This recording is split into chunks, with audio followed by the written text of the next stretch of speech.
From the Open Data Institute.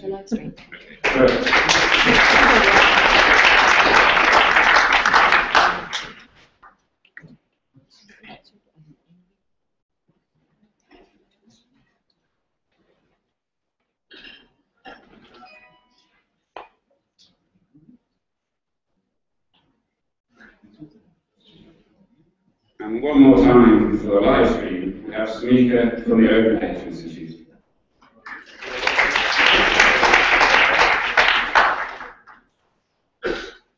Good evening. It's lovely to be here, but slightly frightening. I wasn't expecting so many people in this room. So be kind. So I'll go through my presentation. So my name is Sumika. I'm from the Open Data Institute. So I think you're all familiar with the open movements, seeing open access, but the latest addition to the open movements is open data. So it's a truly global movement, as recognized by the G8 through signing of Open Data Charter last year. And so let's just explain quickly about who Open Data Institute is. This catalyzes the evolution of open data culture. Well, what does that mean is that we try to engage with the various organizations, to both public, private, actually even NGO as well, any organization actually, to actually unlock the supply through encouraging them to release open data. We also work with individuals and also organizations to really unlock the value of the open data as well. So we're trying to work on the demand side as well. So this is really what our organization's mission is all about. Oops. Sorry. So what is open? So this is a definition that's taken straight out of Open Data Handbook. Just to explain, free is not meaning free as in beer, but free as in speech. So it's not really open data unless the user can actually not just see the data, but actually download it, manipulate it, and even publish and even make some money out of it without any restriction. That's really what free means. So why open? I'm not going to lecture you what the benefits of open data is in research, because I think you all know what they are. But let's think about the world in, say, Human Genome Project without open data. What would have happened? I don't think we would have seen such amazing progress, nor the benefits we're seeing today. And obviously the quality of results, etc., etc. And these are the what are open. There's a reason, good reason for making the data open. So you want to make the data open. So how do we go about it? Well, it's actually quite tricky. There's a lot of things to think about. Well, what data sets, license, what license should I do? Should I choose? Do we need license at all? I mean, some people have actually not bothered to even tell you what the license is. Is it useful? Is it going to be useful? Where should I put it? Is it going to be reliable? What formats? There's loads of questions you need to ask before you release the data. So how about the user? Well, actually, funny enough, they ask the same questions. Which is the reason why at the Open Data Institute we have created a new tool called Open Data Certificate. It's an online interactive tool to help the open data owners learn how to publish the data better. So the vision of the product is make open data transparent and accessible. How did we do that? So we created an online tool, as I said, it's a self sort of guided questionnaire that the data publisher can go through. And at the end of the questions, you are given a certification to say how well you've done in your publication of your open data. So we built this really good best practice guideline to help the data publisher publish their data. That is actually not just useful, but usable for data users. So once you earn your badges or certificate badge, it actually means that the data users can come to our site and also search the data set that's got certificate, which contains a lot of useful information for anyone who wants to use your data set. So how do you participate? Well, first, you need to publish your data, make your data open. Then go through the self-certification system. It's actually free, so come and visit. This is free as a bit rather than free as speech. You go through the survey, and at the end of the questionnaire, you are then graded into 4 levels: expert, standard, pilot, and board, depending on your answers. And then you're given a badge which you could embed it into your website. This is a really great way to share that your data is truly open to your data users. And the user can click through to your certificate directly, so they can find all the useful information about your data there. So please come and visit the Open Data Certificates website and try it yourself. So all you have to do is publish your data, open your data, and then go to the certificate questionnaire and your badge, and embed your badge. So that's my quick talk. So I just want to say thank you. Any questions?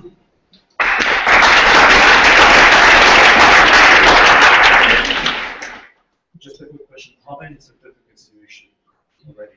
So at the moment, there are over nearly 1,000 certificates there, but not everybody published their certificates, so you could have it under draft or published state.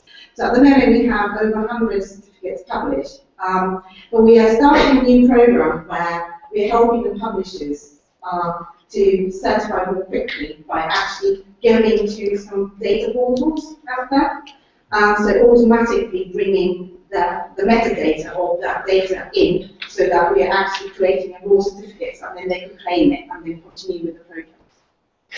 So we anticipate that by the end of the year we expect over thousands, hopefully about 5,000 is the aim.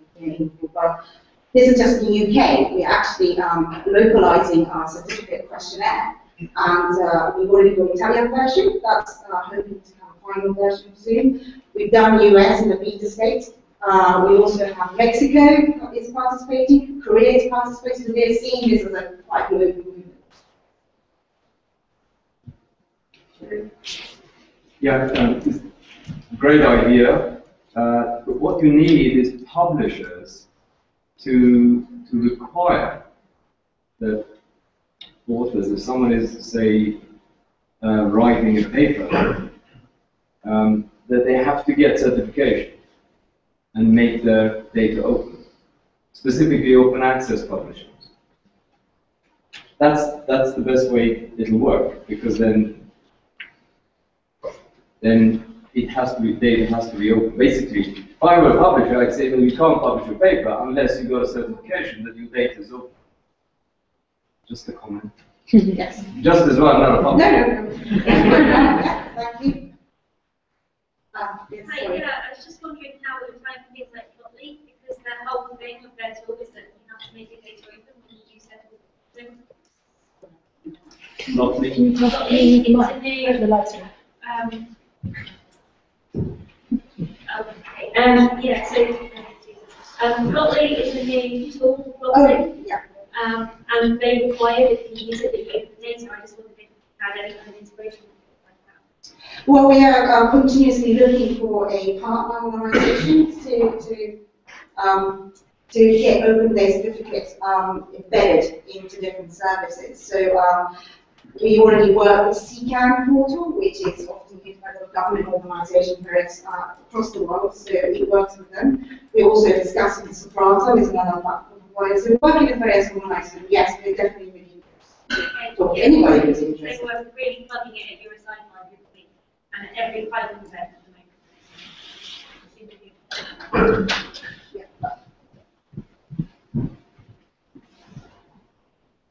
I guess this is related to both the earlier points, which is you seem to be targeting these at individual people depositing data.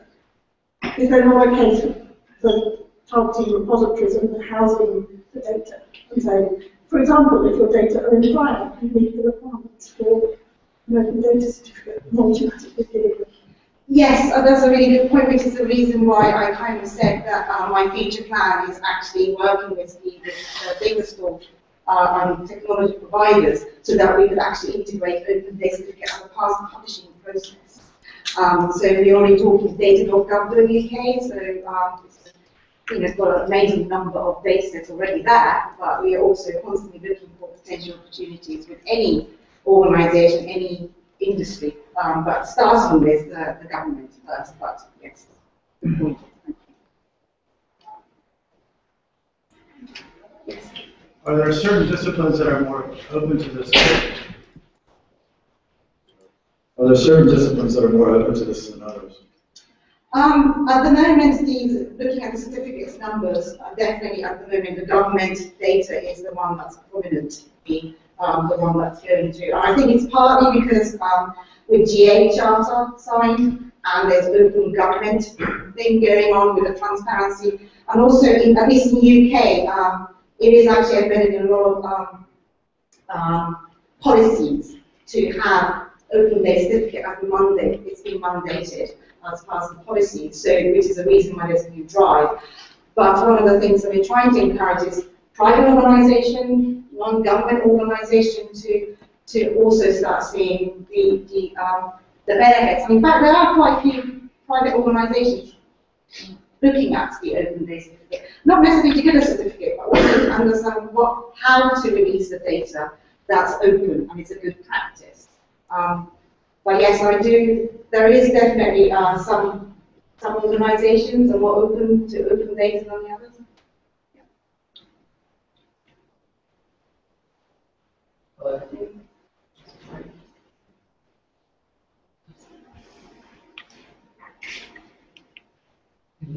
Yes. Okay, so I think this is a cool initiative.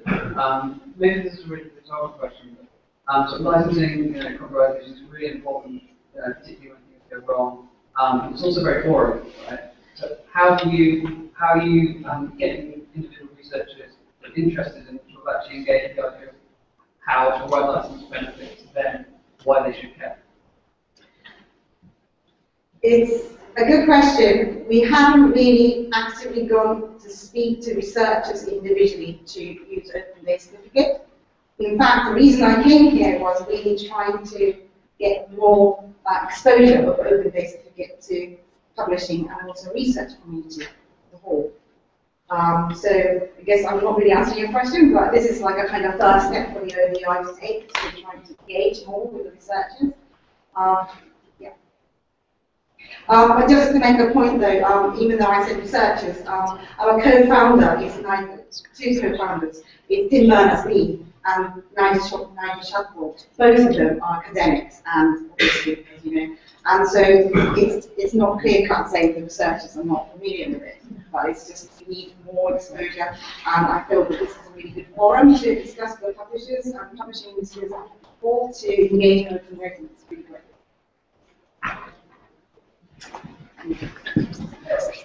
Thank you very much. And another round of applause.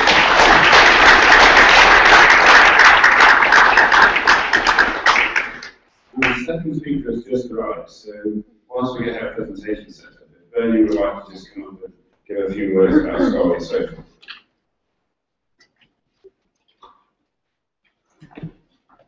Hello, everyone. This is a bigger crowd than we're used to. So Ginny, who's here on the second row with her hands up, and I set up Scholarly Social in March, I think, this year. And we set our bar quite low. We thought, it's great, isn't it, when you go to conferences, academic or scholarly conferences, and have chats in the bar or over in the lunch break or wherever.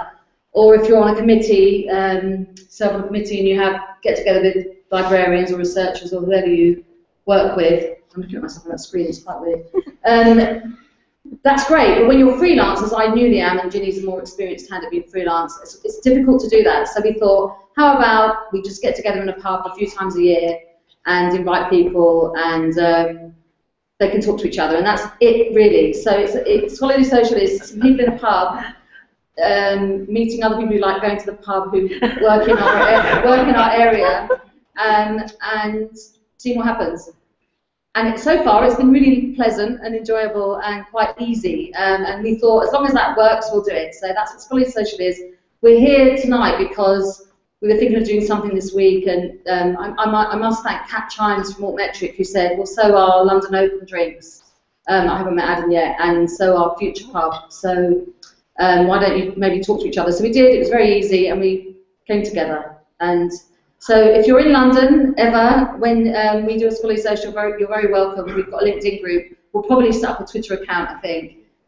And tonight we're all, well, some of us are off to the Fellow with London Open Drinks and Future Club to carry on conversations. So you're all very welcome. Thanks very much to John for making this happen for us. Thank you.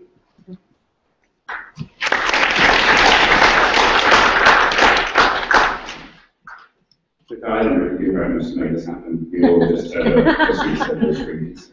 So, but without further ado, because these are supposed to be fast-paced talks, I'm going to hand over to Natalie, who is the co-founder of Walacea. Hi everyone. So my name is Natalie. Walacea is a crowdfunding platform exclusively for scientific research. The name Walacea is inspired by Alfred Russel Wallace, who some of you may know. He recently recognized the idea of theory of evolution, and he essentially crowdfunded his work in the early 1970s. He was from a very learning background, and was really driven to answer questions about evolution. So he used to go on these expeditions. He did a lot of his work in group islands in Indonesia, now known as Walacea, and he used to sell specimens from the field to the public so that he could fund his work. So the funding problem still continues. The funding for scientific research is often very bureaucratic. It's very difficult for young scientists to get their work funded. They often have to hold permanent academic positions, which are unlikely to have till they're 35. And to put that into perspective, Isaac Newton discovered calculus when he was 24. So waiting for scientists to be in their mid-30s to actually lead their own independent work could potentially mean that we miss out on a lot of really exciting discoveries. Another problem is that there's a massive lack of public awareness with the issues that science addresses, essentially. Many of you will have heard of climate change and you might have heard about the event on Sunday, the big march about CO2 levels, but probably not so many of you will know about ocean acidification. And ocean acidification is essentially the effect that rising CO2 is having on the ocean. It's making shells less strong, and it's directly impacting a family who have farmed oysters for generations because their oysters can no longer survive the big because of their acidity.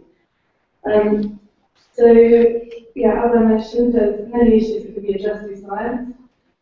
We've actually just launched today with our first 2 projects, and this is Rob Ewers and Suzanne Jennings. Rob Ewers is doing research in Borneo, addressing deforestation issues.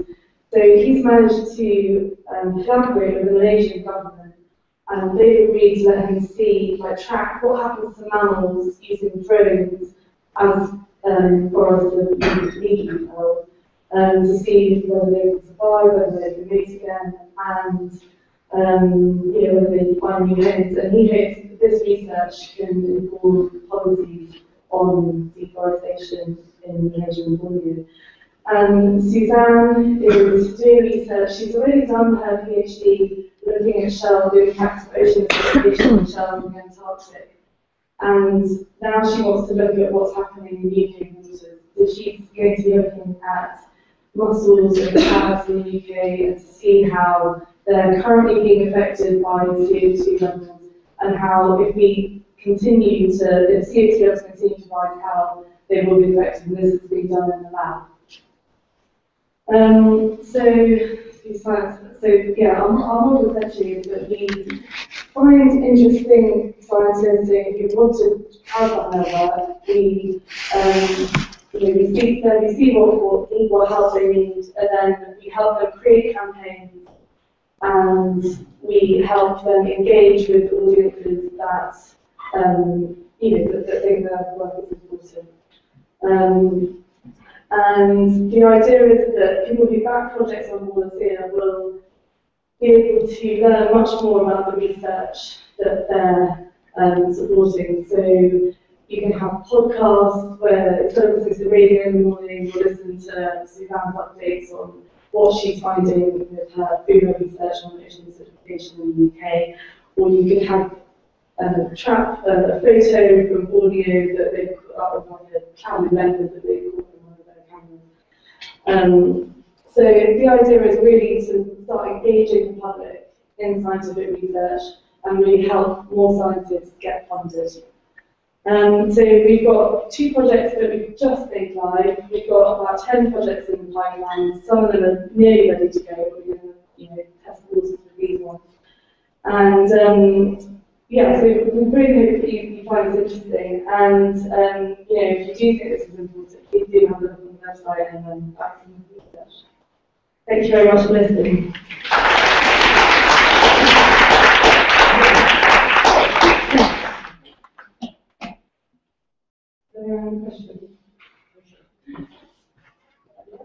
How do you choose the projects that you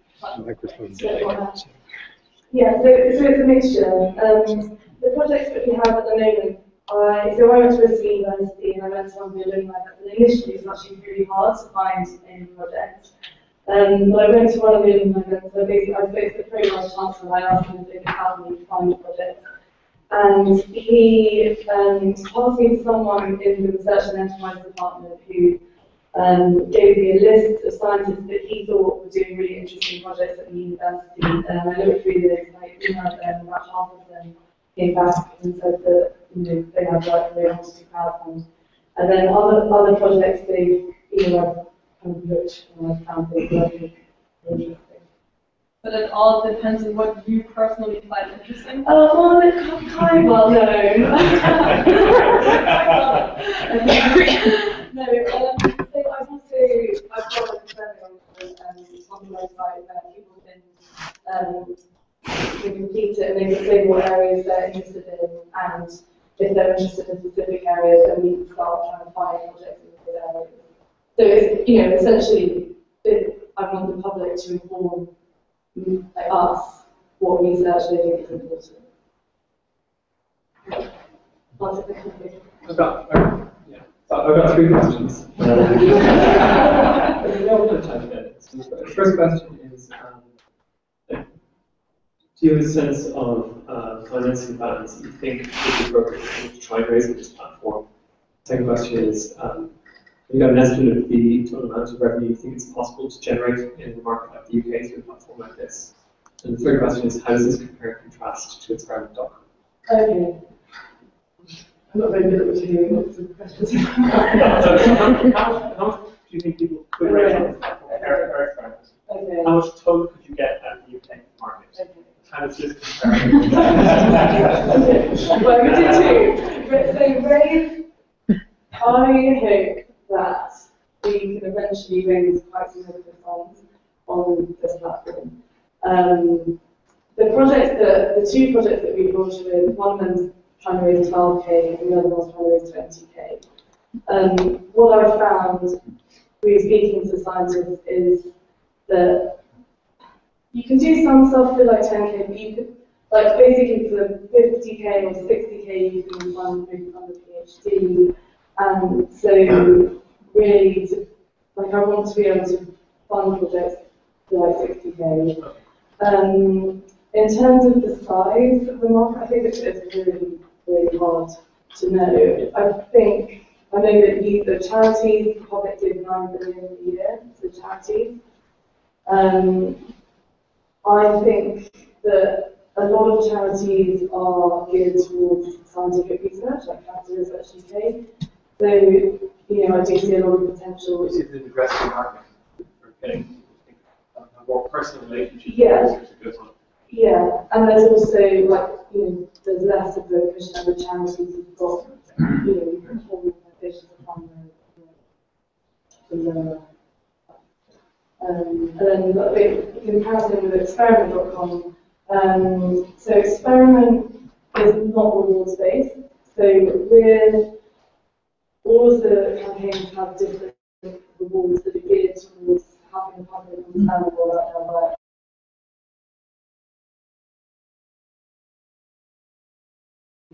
£10, something like that. But then people can also go out and say the size of the morning at like £1,000. Yeah.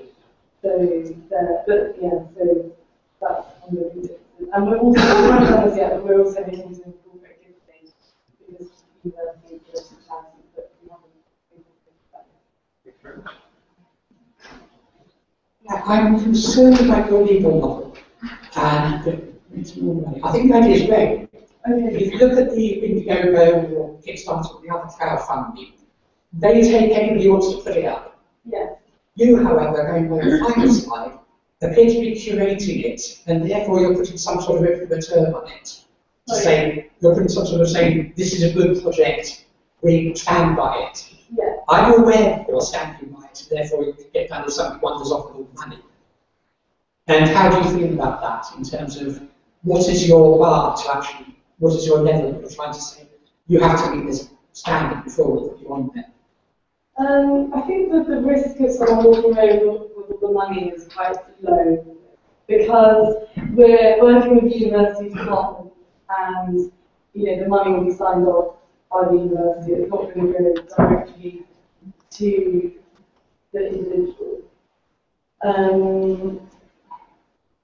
In terms of like curating, I don't want to, maybe it's a model, but I don't understand why that makes being reliable when it's not curated. Because you can take responsibility for who is on there. It's a bit like recommending a share. You say, I'm recommending a share, which happens to you. Okay, I'll look into that. Is there any other questions? How normally within the website, how much transparency do you have in terms of what the funding is going to be spent on from the outset? So do they give you guidance exactly on what they're going to do with the money, or is that not available? No, I haven't drilled down into it like to exactly specify and break down the exact budget. The ocean acidification one is the one we're doing towards Macfarlane, and the drones from the one that's going towards the actual drones Would that be something that you would then potentially put in the project? Well, I'd like to know what my money is going towards. Just as even as a breakdown, you had it on one of your slides, like you take 5% commission and presumably reinvest it back into your business. Yes. But it would be something for at least for me, and looking at Kickstarter where they tell you what you'll get for it. I'd be interested to see that, and I think that would probably generate more revenue for you. That's interesting because it was one of those things where I was like, do I outline the budget, or if I outline the budget, will that make people think, oh, well, maybe they could have got this cheaper? I thought maybe it might just open up floodgates to question too many questions and stop people actually pledging. But it's interesting. I'll give it some thoughts. So we have time for one more question. I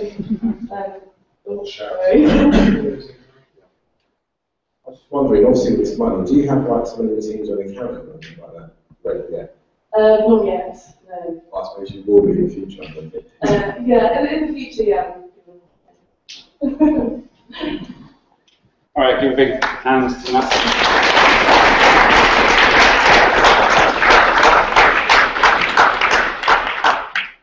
So the speakers should be around afterwards if you have more questions. But keep things moving. I'd like to welcome our third speaker of the evening. It's Anna, and she's going to talk about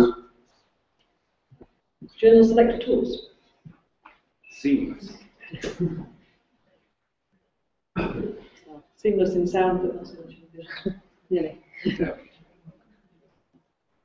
Okay, my name's Anna Sharman, and I am founder and director of a company called Cofactor, founded this year. We mainly offer editing consultancy and workshops about scientific publishing and about journals for scientists, and in the future other researchers, mainly focusing on scientists at the moment. But as part of that, we're advising about choosing a journal, and I'd like to tell you about the tool that we're doing for that. Just to look at some other comparative tools at the moment. So this is one that's been around the longest, Jane, Journal Author Name Estimator. And there's a text box at the top of all those options where you put in your abstract, and if you're a researcher, and you can choose various other options like language and the article type, and whether you want an open access journal or not. And then you can find not only journals but also authors and articles. And then you get something like this, a list of journals with various bits of information about them, whether they're open access, article influence score, which is a little bit like a impact factor. And this is a kind of model that several other journal select tools have used. So one of the other ones that's quite good, I think, is from a company called Edans, which is generally an editing company. And again, you've got a text box to put in your abstract, and you can say any journals that have an impact factor, or your access journals, and you get an answer. And you get a little bit more information for these with a continuously published journal, whether it's monthly or whatever. And you have a slider for impact factor, things like that. So there are several others like this, not many. There's one that Springer set up, which I think is based on the Edans one, because it looks identical, and it only shows Springer journals. And there's one, surprisingly enough, and there's one that Elsevier set up, which only shows Elsevier journals. So I've done a little comparison here. The one I mentioned is Journal Guide, which is run by Research Square, which also has an American journal that has an extra thing which users can rate the journals. I don't see many ratings on there yet, it's fairly new. And also they have a stamp of approval for some journals, for most journals, and they've been verified as in not predatory, not dodgy basically. So that's one extra thing they offer. So I wanted to advise authors about journals, and I felt there was a complementary set of a different kind of tool that might be useful. I thought the text box for your abstract is not actually that essential. Sometimes, especially for people who are looking at the journals with very broad scope. So the ones, I mean, PLOS One is one example. It covers the whole of science, and there's actually quite a few journals that cover a very broad subject area. And so, the actual content of your paper is not that relevant for the choice. There's an awful lot of other things you need to take into account. So I decided to develop a tool, and it has many more options than the ones that I've shown, and it's manually curated, so which has its pros and cons, obviously. So the criteria we use is the type of peer review, so it says whether it's open peer review or crowdsourced or various other options. As many news journals as some people in the audience want to, or developing new peer review types. The license, specifically the kind of Creative Commons license or copyright transfer to the journal. The type of open access, the charge, the APC for open access. Whether the publisher is a company or a non-profit or academic, which people stand by. Whether you have to make your articles short or whether you can have it as long as you like. And whether they copy it after the article is accepted, which again, many journals are now not doing, so it's worth doing before you submit. So a few other things about it. Basically, all the data comes either from journal homepages or sometimes from journal editors who provided me with it. It's manually created by me at the moment. It's fairly simple to add new data, and I've now got a form which I can send to people to fill in to add their own journal data, or even data from a journal that they don't work for. I need to prove it. And so at the moment, because it's manually curated, obviously, fairly new, it's a fairly small amount of journals. We've got about 100 at the moment, but it's going to go up rapidly, I think, as I have more with help of the journals themselves and any other. And so at the moment, the bias is towards the broad scope journals, the open access journals, and of the closed access journals, the broad ones and the highest journals. So I just thought I'd start with those popular ones, really. So here's a look at it. So there's a series of 5 categories here, 2 peer review and open access, with several questions in each category, and you just click the boxes to see what kind of things you want. There's some options which are don't mind, so you don't have to. And then at the bottom there's a list of all the journals that fit your criteria, and when you use the default options, all the journals are listed so you can see what's in there.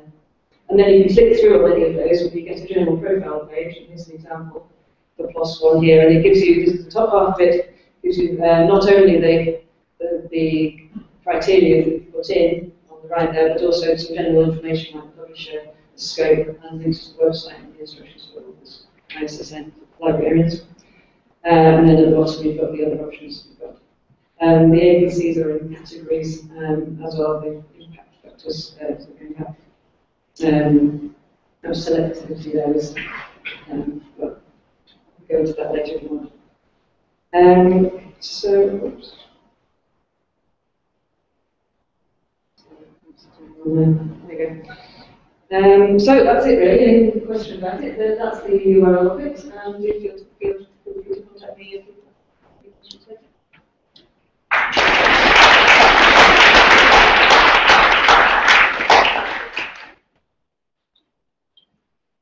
Hi. As you said, there are a number of services like this on market.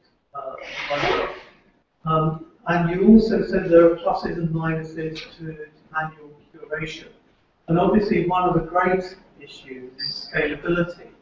I mean, lots of the journal information services really come a profit on issues of accuracy of the data relating to thousands of journals. So I'd like you to say a bit about how you're going to tackle those problems, and also the transparency of what you are covering and how you are covering it. In terms of the accuracy, at the moment, as it's fairly small, I'm checking all the data against the journal websites, and also emailing the journal agencies to say, please check that your data is correct. This, yes, there is an issue of scalability there. As more journals get to know about the tool, hopefully they'll submit their own data and I'll just be able to press OK and go through. So that should help, but I would obviously give it a quick check as well. Yeah, it's something I need to think more about. It's true. What's the second part of that was transparency. I mean, the fact that this is all public data, anyone can go and check it on the journal website. Sometimes it's a bit hard to find exactly what the license is or what they do, that kind of thing. But it is, you know, I'm not making anything up, so that should help with more transparency.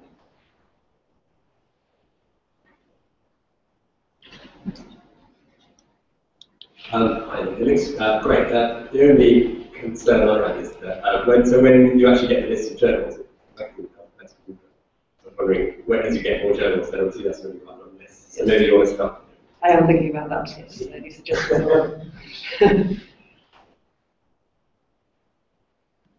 What is your target?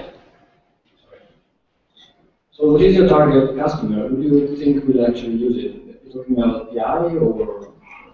Well, scientific authors, so it could be the PI, or it could be whoever's writing the paper, the PhD student, the postdoc, who then provides a list of potential journals to the PI to discuss it, maybe.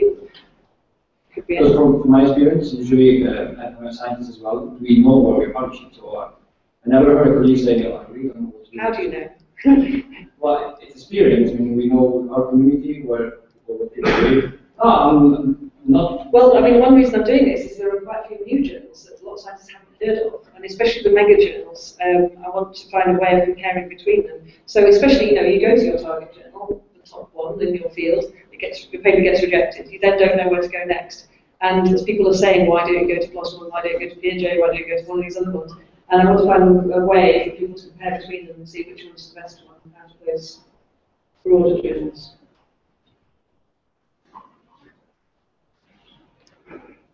Got one more. So you actually have a way to compare.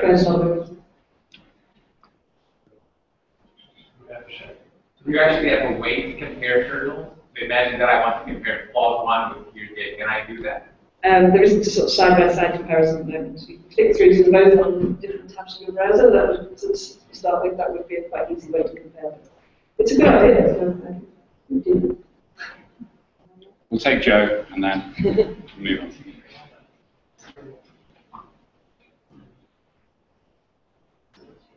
I can just shout.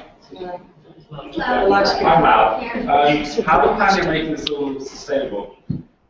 Sorry? Sustainable, how do you plan to make money? At the moment, I'm not planning to make money. This is a way of bringing people to my website and looking at other services. Which are? Which are editing, consultancy, and workshops.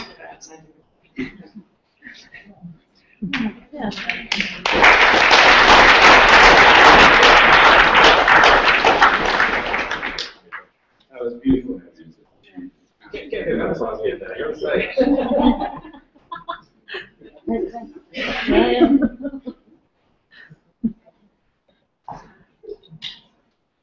So our fourth talk this evening is being given by Andrew from Bookgenie. It was down to be James, he couldn't make it, but Andrew is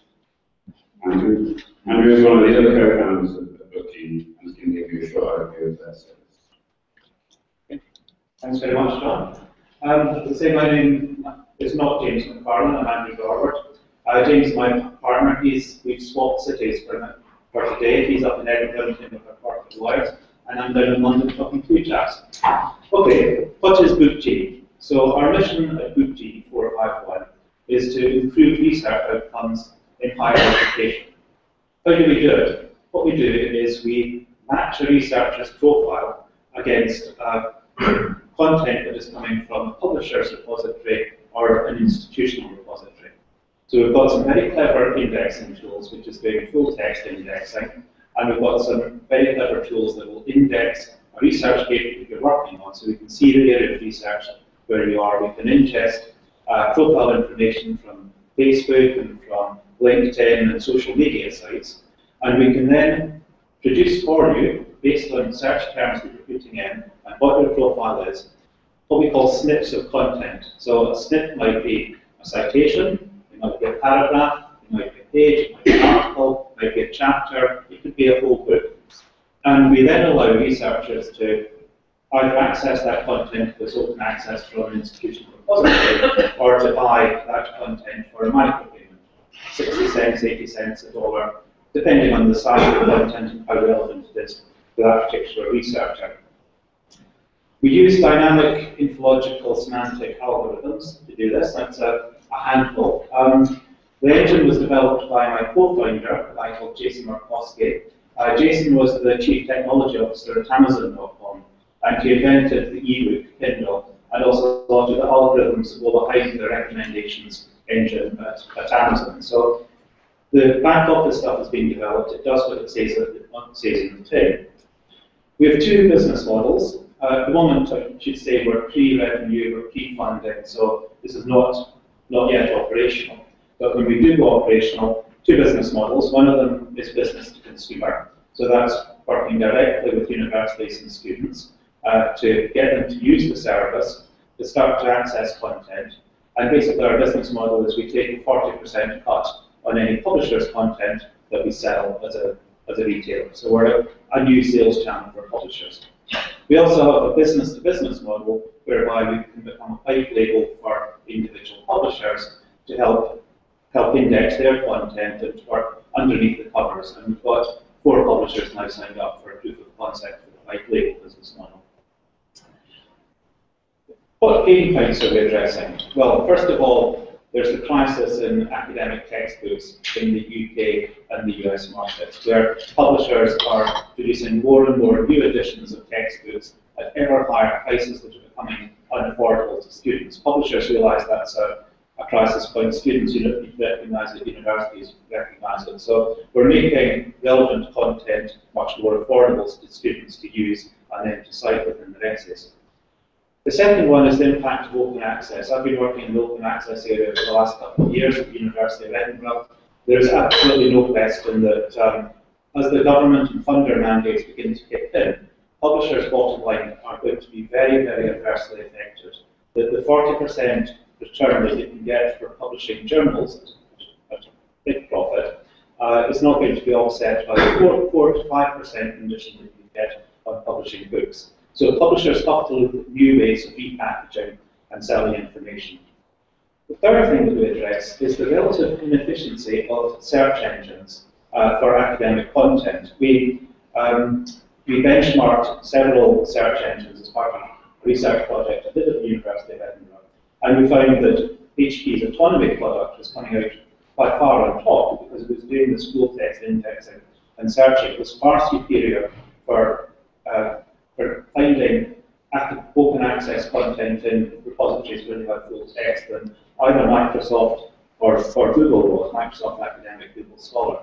So this is one way of beginning to address that problem, which has various reasons why these engines are ineffective. So there's pain points, there's a solution. Where we're at the moment, as I say, it's pre-operational. We've got 6 publishers signed up in the UK and the US to provide us content. We're cutting deals with repositories like JSTOR, as well as accessing institutional repositories to get free open access content to complement the paid for content we get from publishers. I've got 6 universities lined up in the UK and the US where they'll provide me paying students so we can actually run this, and getting funding from Scottish Enterprise to enable us to do this, to produce a user interface, a proper tested user experience. So we're looking to take this live probably within the next 12 months, depending on what it takes us to get that user interface absolutely right, and something that is going to be service ready for higher education. At the moment, we're at the stage of being grant funded and also funding the business ourselves. We will be looking for angel investment within the next 12 months. We're expecting Book Genie 451 to become the iTunes for academic publishing. It's very, very exciting. Everyone that I've talked to in higher education and in academic and professional publishing is very excited about what we're doing. So watch this space. And I should say lastly, what is the relevance to WriteLaTeX? Well, quite simply, we're providing a link from the Cofactor site whereby as soon as you have finished writing your article, you will send it to Book Genie. Our engine will then index the content that you've written using WriteLaTeX, and the indexes will then go into a repository. So the article that the researchers have written then becomes much more easily searchable and findable and accessible as these content snips for students to use, which is going to help researchers with citation and impact and all sorts of things. Haven't done any slides. That's it. So, are there any questions? Yes. I might have missed it, but what's the 451? 451 is the temperature at which a paper spontaneously ignites. Of course. It's a test for nerds. If you're a nerd, you get it. If you don't, never break that. Jason's a published author, one of his books is Burning. Yeah? You said that you could index the newspapers using WriteLaTeX. What about papers that are very published? Papers have already been published. We can quite easily link into institutional repositories. The problem there is the relatively low level of full text papers that are actually lodged in institutional repositories, which I think anyone in the research management world is familiar with. The way that we do it at the moment, unbelievably, is we get PDFs from publishers and we go through a painful process of reading and automatically reading and scanning and indexing the PDFs. Occasionally we'll get marked up XML files, which is it's great, but I think anyone, lots of people will be familiar with the state of publishers' repositories and still be quite paper-based.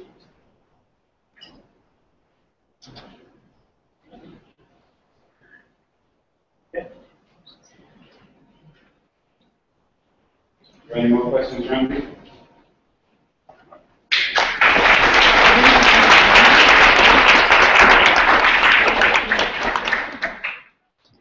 Hello, I'm Matias. He's still a little bit behind time.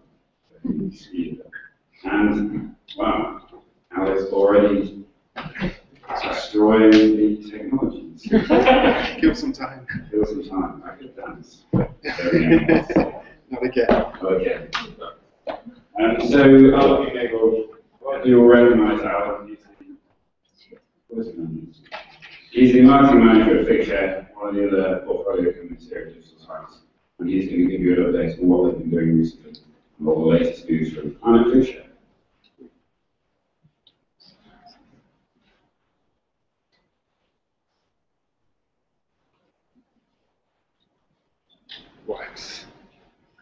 Hello everybody. As John said, my name's Al, I'm the marketing manager for Figshare, and I'm here to give you a bit of an update on what we've been working on over the last year or so.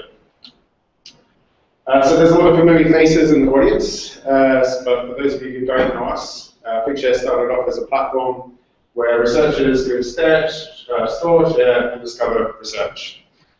We accept every form of research output, so everything from videos, data sets, code, posters, presentations, theses, with the idea that researchers can share and get credit for all of their research, aside from papers, not just papers. So it's one thing to make research openly available, but we also believe that it needs to look good, and it needs to, basically it needs to be easy to use. So you might have seen this in the news recently. This is the Dreadnoughtus, the biggest dinosaur ever discovered, I believe. And the person who found it uploaded the 3D PDFs to Figshare, which is pretty cool. So not only could you upload it to the Figshare, everything that you upload to Figshare gets visualized in the browser. So we think it's very important that no matter what file you chuck at us, we can preview it within the browser, which makes it a lot easier for academics to then interact with files. So we can now visualize hundreds of file types within the browser. Many of them are specific to academia. And then we also do a little bit around metrics. So everything that gets uploaded to Figshare gets a DOI, and then you can see the amount of views and shares and downloads that a file gets. So we built that functionality, and then publishers started coming to us saying, we kind of need help with all the digital files that authors want to put in the journals, but we're not able to handle them. Which led us to create Figshare for Publishers suite of products. So first of all, we have the Figshare viewer, which very basically is hosting a visualization of supplemental data. So we host all file types regardless of file or size. And I'm going to enter the world of the dreaded live demo to show you it in action. So we host all the supplementary information on PLOS. So as you can see, before PLOS started working with us, the supporting information, this would have been a long list of files which you then had to download, and hopefully you have the right third-party software to view this file, then that it's of use to you. But now that you use the Figshare widgets, you can very quickly just pop up and have a look at the files. So there's TIFF files, PDF files, and you come down to a movie file. You can play the movie file and watch the cool little spinning mouse screen in the browser without having to download anything. The next product that I want to show you guys is the Figshare portal. And that's basically a library of supplementary data for a publisher or a journal. So it's a new way to increase the visibility of the supplemental data, but then also a great way for publishers to drive new traffic to their articles. So I'll show this quickly in action on Taylor and Francis. So this is all the supplementary data on Taylor and Francis that they can have us. You can filter by journal or by discipline, areas and file type. So if you were to want media, the most viewed media, Taylor and Francis, and then you find this video, you go to the article on Figshare, so you put the supplemental data that you host through Figshare, gets its own DOI, gets its own metrics, its own landing page. You can then put the video, if it's what you want, you then can go to the published article itself and then read more about it.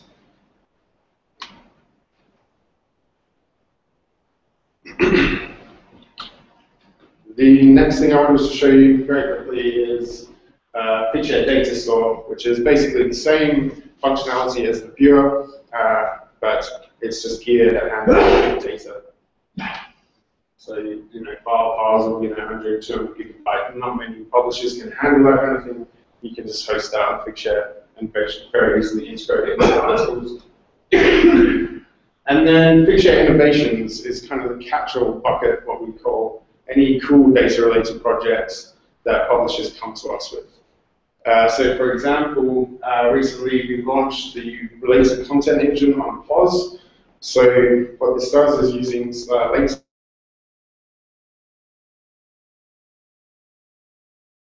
pulls through relevant files to that article. So rather than just recommending related articles, it'll actually search through the entire figshare corpus and pull through individual files that are related to that article. And finally, in partnership with Nature Publishing Group, we launched where we are powering the Human Genome Variation database. So everything that gets published in the Human Genome Variation Journal also gets an entry into this figshare database, which is standalone and just is a new way of presenting information to researchers. It makes it very easy to filter and find. And that's all.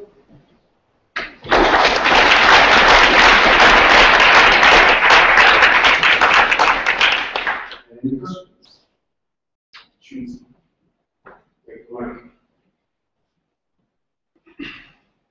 Just a dull technical question.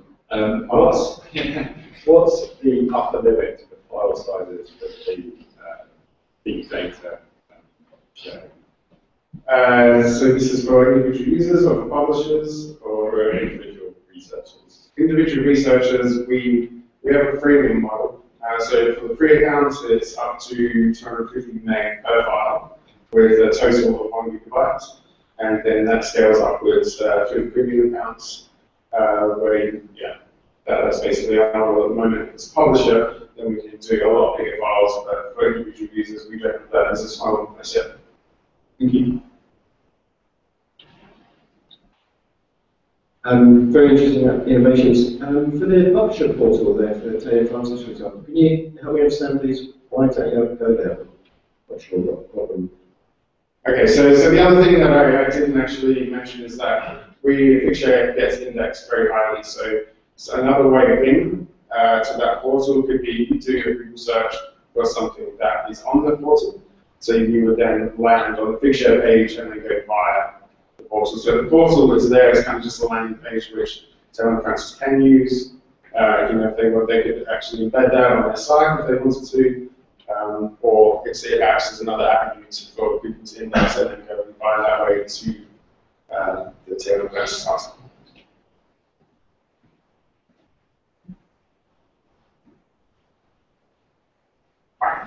It's quite a generic figshare question of how do you reassure people that you won't go bust and close down one day? Yes, yeah. Okay, yeah, genuine question. So there's a couple of things to that. So first of all, we're backed by Digital Science and Macfarlane, which is this lovely venue that we're in now. But then most importantly, we believe in making sure that we are self-sustainable. So that's why we're working with publishers, working with institutions to make sure that we are a sustainable business. And then worst case scenario, if we do go belly up, everything's backed up on clocks. So you can have confidence that we're not going to go away, but then worst case scenario, there is a backup plan in place. All right.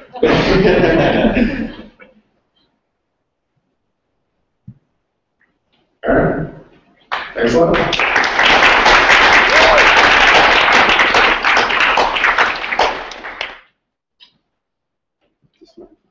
Yeah, you just, what's happened? There's no confusion.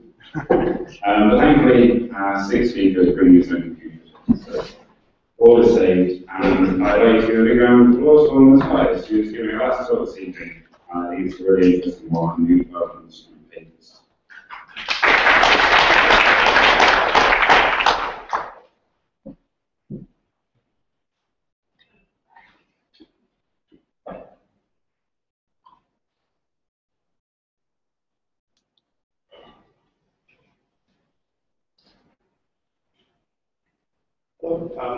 My name is Matias. I work for a company called Papers. We make reference management tools, and today I'd like to talk about one specific feature of our reference management tool and some developments that we're making to it. So there's an unthinkable live demo, and then some recorded videos that should explain what we're talking about and what this is relevant. Right, so Papers is a tool that lets you find, organize, read, cite, and share research articles. So we like to think that it helps you with the whole workflow of dealing with research literature. So you search for articles inside this tool, you file them in collections, you read and annotate them, and then you cite them in manuscripts that you might be writing, and then finally the application lets you collaborate with other authors with a web and native application. But okay, so what I really want to talk about today is one of these 5 parts of this circle that I showed, which is citing. So what does the citation tool typically do? Well, it somehow retrieves references of interest. It then formats these references into some kind of citations in a manuscript. It then lets you format a bibliography in the end of the document somehow and deals with, for instance, footnotes and endnotes and things like that. And overall, it lets you interact with a word processor or some kind of writing environment. And maybe the nastiest thing often for actually implementing this thing is that you have to deal with thousands and thousands of different citation styles. So that's one challenge here. But okay, so this is what it looks like. Our flavor of the citation tool. It's basically a search box which lets you look up things in your personal library of research. And it looks at things based on metadata that you enter inside, things like titles and authors and publication years. And it also actually indexes the PDF contents inside your library and shows you a thumbnail of the article so that you can tell that you're looking at the right thing. I'll show a quick demo of how this thing actually works. Right. So that's the entire application. So this is what Papers looks like. There's a search mode, as you find articles from things like Google Scholar and PubMed. You can organize things in collections. You can file them in keywords as well, and so on. But the point is about a citation tool is that you don't need the complexity of this full application when you're actually writing in some kind of a third-party tool. So here's an example of a manuscript that I'm writing. If I want to cite something in this application, I can press a hotkey, Control twice. It brings up this window here. And for instance, here we go. I press Enter twice. First, to select the option that I want to do to act on with this reference that I found, and the second is to insert the citation. And I will go to citation key there.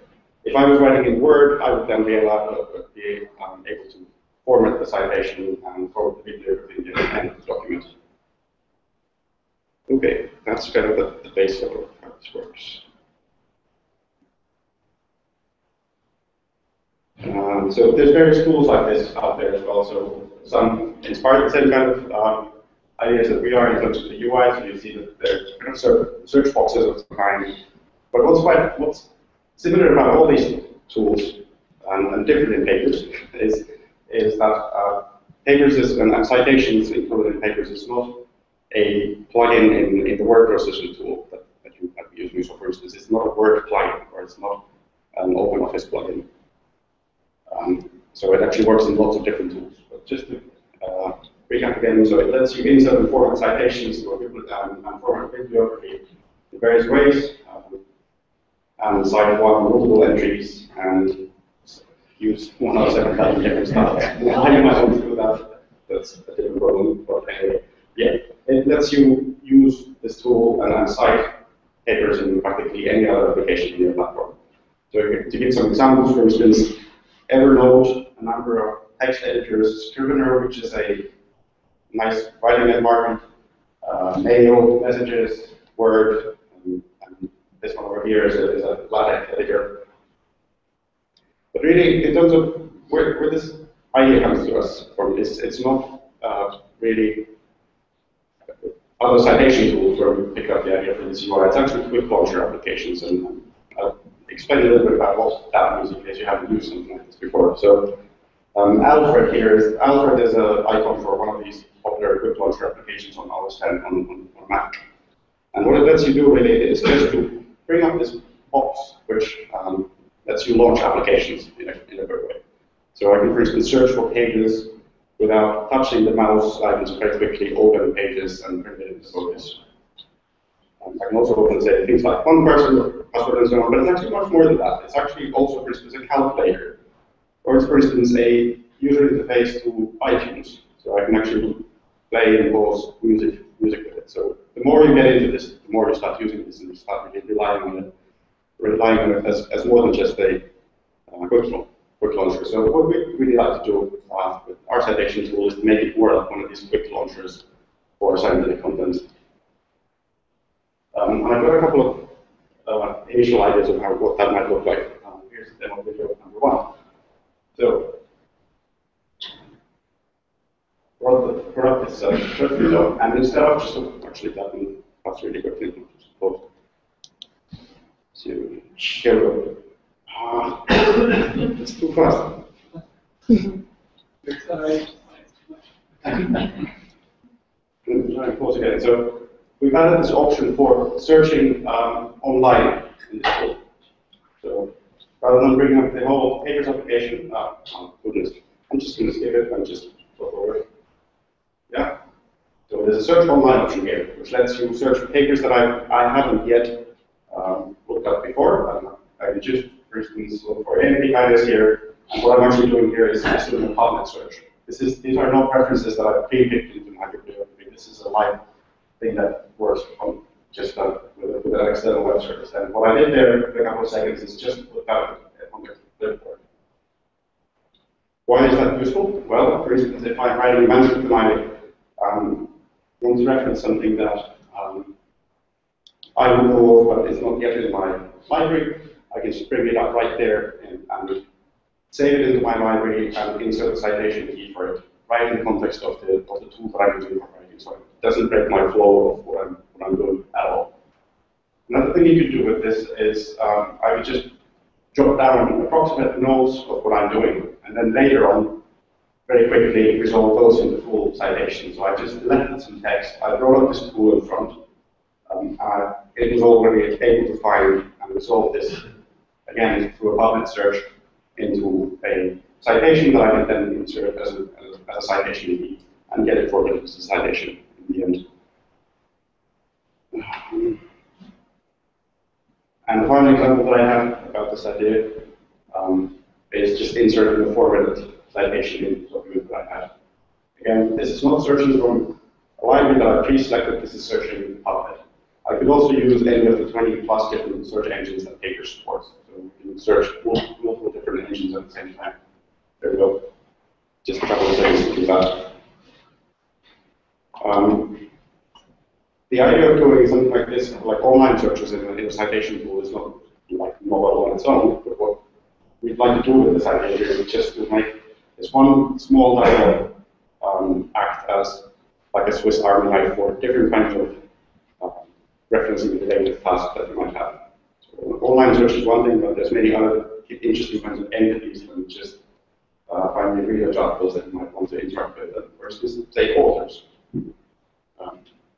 And that's what I'm getting at. And I'd be interested in any other questions or comments on, do you think this is interesting at all, or are there other things that you would like to be able to do in a citation tool that current citation tools already do?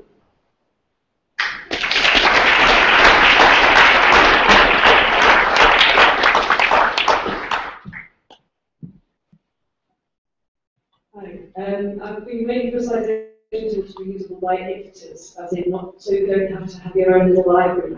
Because when you're an editor, you see paper, the author's done their citations in their little library, but you don't have a copy of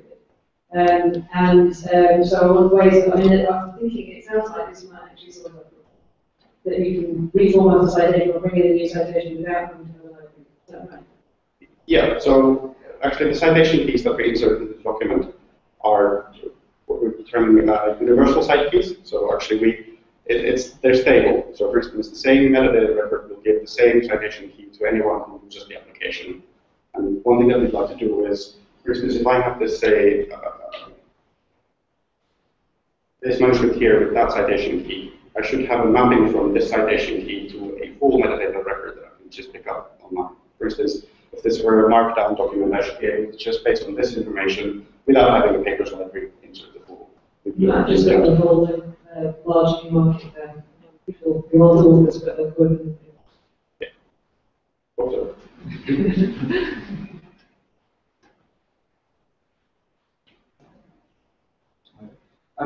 So you put in the citation and also the reference as well, formatted. Having a bad day. Yeah. Do you? What else do you embed? I mean, if I get a paper, how do you? What metadata is in there? If you give me a paper that's has citations using papers, do I have the metadata? Do I have POI, for example, in there, so that I can? Well, I can change the Sure. So the question is that if I'm inserting citations into, say, a Word document, does it contain that in some structured form that I can then extract? And for instance, I can indeed send a Word document that contains citations to another author that doesn't have my papers library. Papers on this other computer is able to extract all that structured metadata that is embedded in the document into his library. So you can aggregate it and you can search it. And then you can also reformat all the citations. So yes, there's in Word documents we embedded in something known as pivot codes. So there's XML embedded into the application that contains full publication like bibliography metadata that we use to create the formatted citations. So in principle, if I don't have pages, I still have that information in there. Sorry, papers. Do I need papers to extract all that information? So unfortunately, everyone uses a different format for this. For instance, the embedded metadata. So we have our form of XML, EndNote has their form of XML, and then Cyproc, which is one of these citation formatters, some of the other tools use that. So we've been thinking about actually moving into Cyproc instead, so that there would be more interchange in this data. At the moment, it's our custom format. You still only run on Oh, it runs on Windows, Mac, and iOS, which just made a big update on Windows a couple of months ago.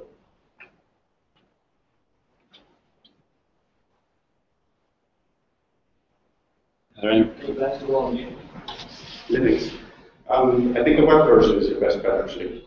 So we're adding more functionality into the web version of the application as well.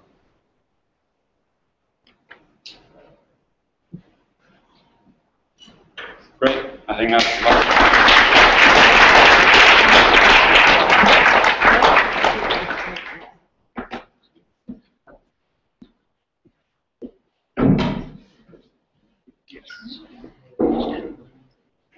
so before we all head off, I'd just like Adam, who's sat in the front row, to come up and just say a few words about London Open Drinks, which is the other event we're partnering with tonight. Hello, good evening. London Open Drinks is the third element of the triple header taking place this evening. So I'm Adam, I work for the Welcome Trust, and I'm the co-organiser of the London chapter of Open Drinks. Two of the other three are here. One of them's Ian Mulvaney, one of them's Ian Patterson, and Michelle from the Open Knowledge Foundation as well, who couldn't be here this evening.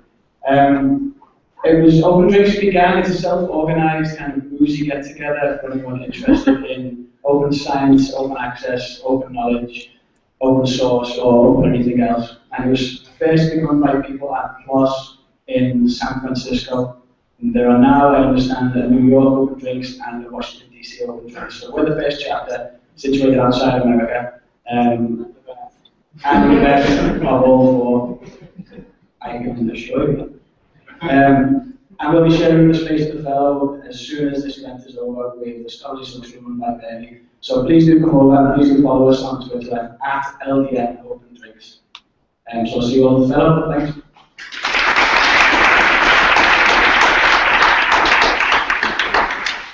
Thanks, Adam. And before we all start, if you've enjoyed this evening, we're holding the next few of these in January. We're going to move to Oxford to kind of spread the love around the country. 27th of January in Oxford, you can register now to get updates. We'll be announcing speakers. But off to the